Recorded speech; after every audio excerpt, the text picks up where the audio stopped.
출발합니다.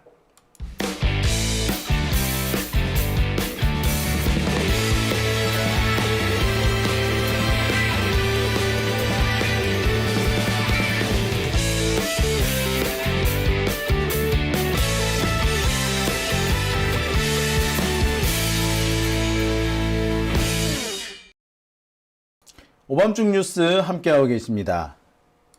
자, 세 번째 주제는요. 굿바이 지기현입니다.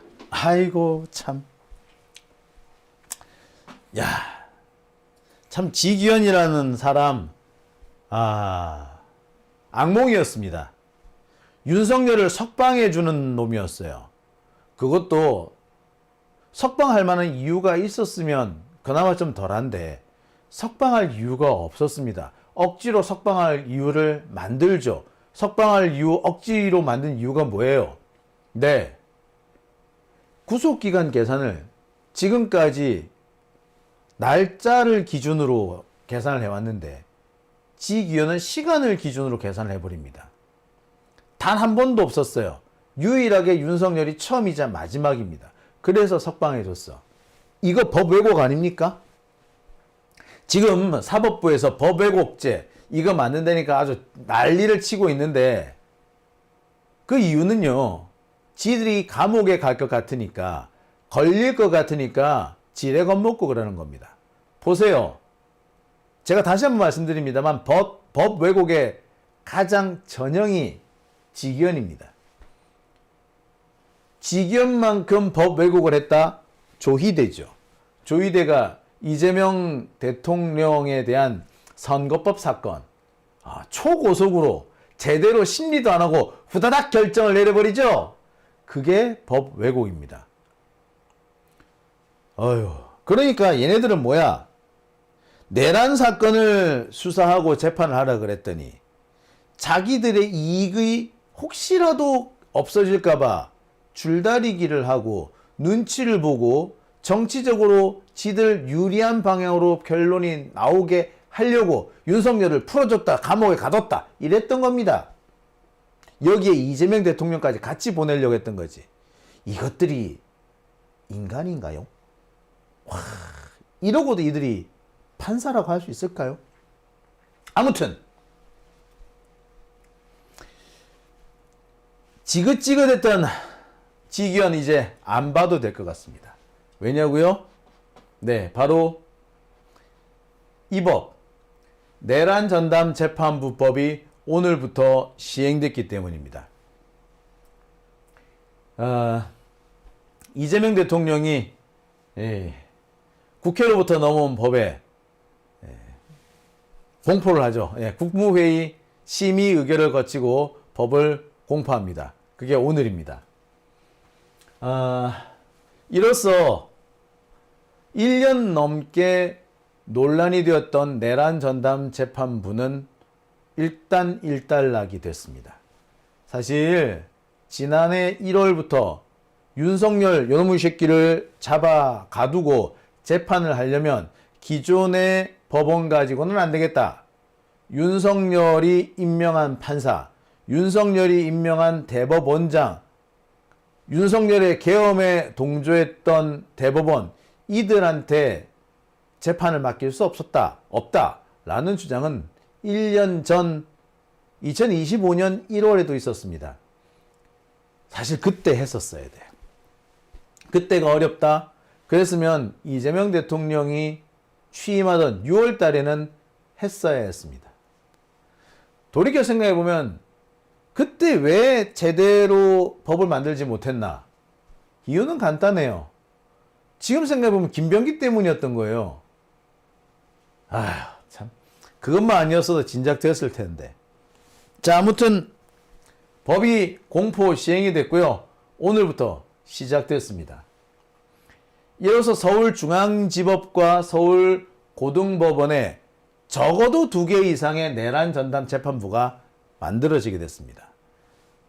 2개를 만들 건지, 3개를 만들 건지, 4개를 만들 건지, 여기에 어떤 판사를 보낼 것인지, 이거는 판사회의, 각 법원의 판사회의에서 정하도록 되어 있습니다. 윤석열하고 국힘당은 헌법소원을 내겠다라고 설치고 있는데요. 글쎄요. 얘네들은 헌법소원 내도 상관없어. 왜? 헌법소원 낸다 하더라도 결론이 빨리 날 것 같지는 않습니다. 그런데 윤석열이나 뭐 국힘당에서 내는 헌법소원은 헌법재판소에서 최대한 충분히 심리를 해서 결론을 내릴 거예요. 따라서 재판이 끝나도 한참 뒤에 끝난 뒤에나 결론이 날 겁니다. 하지만 만약에 이것이 조희대 대법원에서 혹은 서울중앙지법 서울고등법원 여기에서 이른바 권한쟁의 심판 형태로 진행될 경우에는 얘기가 틀립니다. 내란전담재판부 법은 시행 자체가 중단돼 버리죠. 윤석열이 헌법소원 낸다고 해서 법 시행이 중단은 안 돼요. 그러니까 별로 중요하지 않다는 거예요. 결론이 빨리 나올 가능성도 없습니다. 자, 따라서 별로 이거는 중요한 내용은 아니에요. 의미가 없습니다. 아무튼 내란전담재판부법이 이제 시작이 됩니다. 참 우여곡절 끝에 바뀌게 되죠. 돌이켜 생각해보면 아니 이게 이렇게 어려울 문제인가 싶기도 해요. 아니 비상시국에 그 전담 재판부를 정하는 게 그게 이렇게 논란거리가 될 사안인가 싶습니다. 자, 아무튼 우여곡절 끝에 이제 법이 시행이 됩니다. 그래서 그럴까요? 지기현도 조금 이상해. 원래 지기현은요, 가족 오락관식 재판 진행으로 유명합니다. 윤석열 측에서 혹은 김용현 측에서 계속해서 어깃장을 놓고 시비를 텁니다. 제가 여러 차례 보여드렸을 텐데 특히 김용현의 변호사인 이하상 변호사는 시시콜콜한 것까지 다 꼬투리를 잡아서 재판을 지연시켰습니다. 심지어는 특검이나 검찰의 발언 하나를 단어 하나하나 문제 삼으면서 재판을 지연시키기도 했고요. 특검이 발언을 하면은 특검은 발언할 자격이 없다면서 또 시비를 겁니다. 그러니까 재판이 지연이 안 될 수가 없어요. 그래도 지기현 지금까지 그 얘기 다 들으면서 재판을 이끌어 왔습니다. 그러니까 결국 어떻게 됐겠어요? 예, 재판이 세워라 내워라 질질 끌었던 겁니다. 윤석열이가 구속 기소된 게 작년 1월이거든요. 1년이 지나도록 결론이 안 나고 있었던 이유, 재판이 안 끝난 이유가 다 이것 때문인 거예요. 세워라 내워라. 시비 걸면은 아니 말도 안 되는 건 끊어야 돼요. 근데 말도 안 되는 것도 다 들어주고 네 알겠습니다 하고 계속 온 거예요. 그러니 시간이 얼마나 지연이 됐겠습니까? 증인 신청도 그래요. 윤석열과 김용현과 조지호 경찰청장, 노상원 이런 사람들 재판을 다 따로 진행을 해요. 원래는 하나로 묶어서 했었어야 돼. 얘들 공범이잖아. 그럼 한꺼번에 병합해서 진행해야 되지. 근데 다 따로 해요. 다 따로 하는 바람에 증인 같은 사람이 같은 내용의 질문을 답하기 위해서 3번을 4번을 불려다니기도 합니다. 그러니 당연히 재판 지연되겠지. 시간 질질 끌겠지. 그랬던 지기현이가 오늘은 좀 다른 모습을 보였다고 합니다. 지금까지 이하상 변호사가 시비를 털면 네 알겠습니다 이러고 넘어오던 새끼가 갑자기 오늘은 버럭 승질을 냈다고 합니다. 뭐 자유주의가 어떻고 무슨 민주주의냐고 이렇게 오히려 승질을 막 냈다고 해요. 제가 이 현장 녹화 화면을 봤는데요. 진짜 이하상 변호사 뻔뻔스럽더만. 뭐냐면은요. 특검 측에서 재판 진행과 관련해 가지고 의견 진술을 하는데 갑자기 탁 말을 가로막고 들어서 가지고 저 특검은 말할 자격이 없는 특검인데 여기 와가지고 지금 왜 저러고 있느냐 말을 못하게 막아달라. 재판장이 알겠습니다. 근데 진술은 계속 듣고 하겠습니다. 라고 해서 그쳐야 되잖아요. 그러는데도 계속 어거짓습니다. 같은 말을 반복하고 또 반복해요. 늘 있어 왔던 장면이거든요. 지금까지는 지기현이가 그런다고 해서 그냥 이렇게 받아주는 적이 없어. 네 이랬다고. 한 번도 노라고 말한 적이 없습니다. 근데 오늘은 갑자기 화를 내면서 노라고 얘기를 하죠. 지기현이가 왜 갑자기 바뀌었지? 우리 기현이가 달라졌어요인가요? 왜 이렇게 달라졌죠? 그렇죠. 이게 바로 이게 내란 전담 재판부의 힘인 겁니다. 지기현이가 앞으로 무슨 짓을 하든 사실 내란 전담 재판부가 만들어진 거 지기현 때문이잖아. 그러니 지기현이가 하겠어요? 옛날처럼 할 수 있겠어요? 못하는 거예요. 여기서도 계속 지기현이가 옛날에 하듯이 시간을 질질 끄면은 진짜 이거는 문제가 심각해질 겁니다.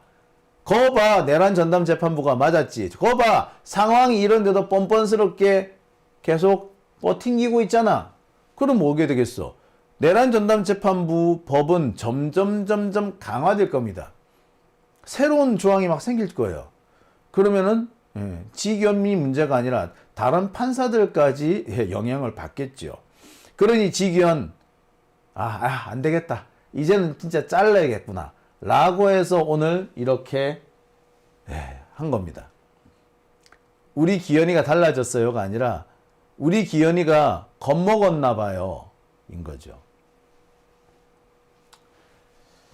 자, 아무튼 지기현의 이 변화된 모습 역시도 내란 전담 재판부 법 덕이다 라고 볼 수가 있을 것 같습니다.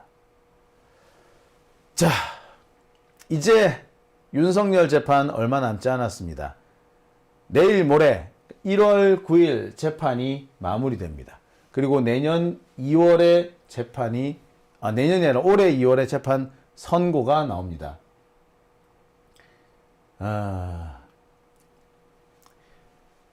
지기현이가 더 이상 이제 시간을 끌래야 끌 수도 없게 된 거죠. 선고가 나오게 되면 지기현 다시는 우리는 안 봐도 됩니다. 마지막까지 윤석열은 선고를 미루려고 합니다. 지연 전수를 구사했어요. 아까 말씀드렸듯이 이하상 변호사가 시비를 털고 나온 것도 지연 전술의 일환입니다.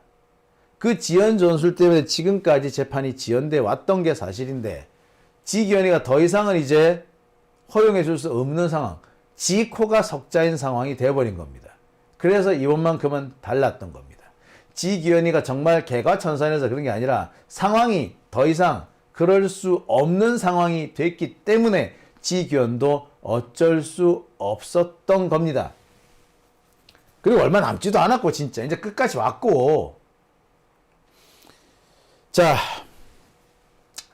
이제는 걱정이 이거 재판 선고가 어떻게 될 것인가이죠. 어떻게 될까요? 지기현은 1년 전처럼 윤석열을 또 석방해 주려고 할까요? 혹시 무죄 선고할까요? 현재로서는 알 수 없습니다. 설마 지기현이가 그런 또라이 짓을 하겠느냐 싶기도 해요. 전에 말씀드립니다만 지기현은 간땡이가 되게 작은 놈입니다. 그래서 시키면 시키는 대로 합니다. 근데 문제는 지금 같은 때에는 시키는 사람, 인사권자가 무서운 게 아니라 자칫 잘못했다가 지기현의 본인의 안위가 문제가 될 수 있는 상황이 되는 거죠. 그러니 어떻게 돼? 지기현도 1년 전 윤석열을 석방해 주던 것과 똑같은 짓은 이제 더 이상 하기 어려워진 거죠. 그러면 지기현이가 윤석열에 대해서 엄중한 판결, 그러니까 예를 들어서 사형이면 사형, 이런 거 선고할까요? 아니면 무기징역 선고할까요? 글쎄, 제가 볼 때는 그렇습니다. 안심할 수 있는 단계는 아닙니다. 지기현이가 지금 지코가 석자인 단계라서 그런 상태라서 이하상 변호사의 깽판에 드디어 1년 만에 처음으로 제재를 하긴 했고 승질을 부리긴 했지만 그렇다고 해서 지기현이 개과천선한 거는 아닙니다.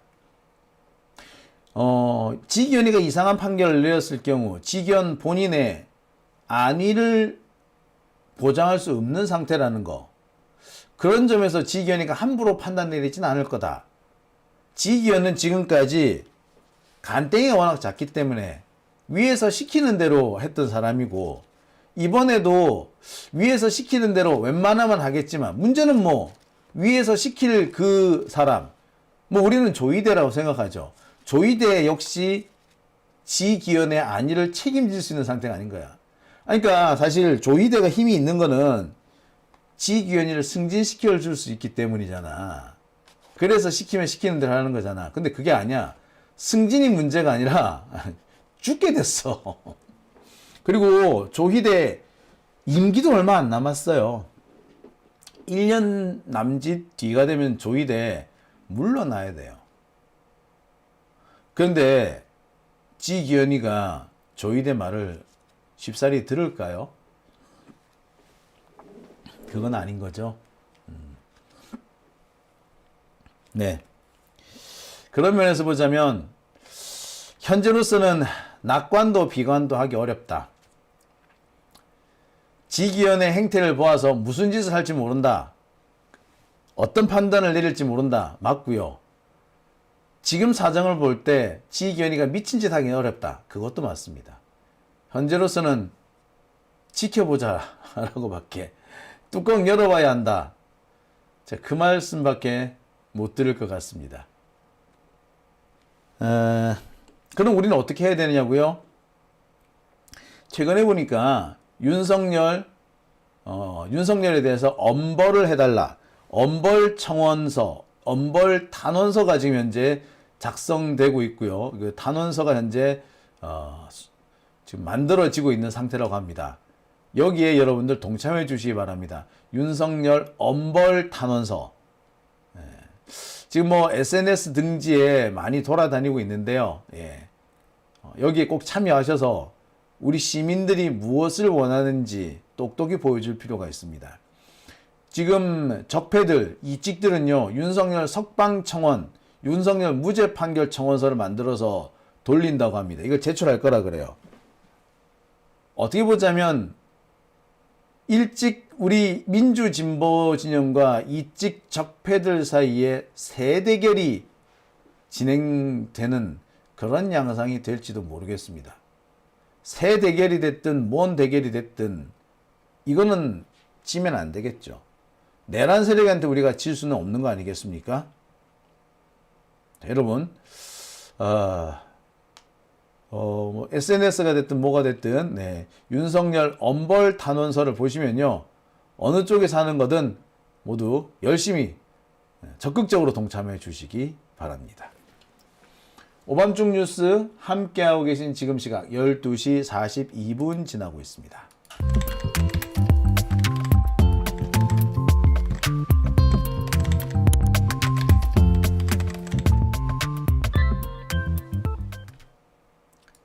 네, 오밤중 뉴스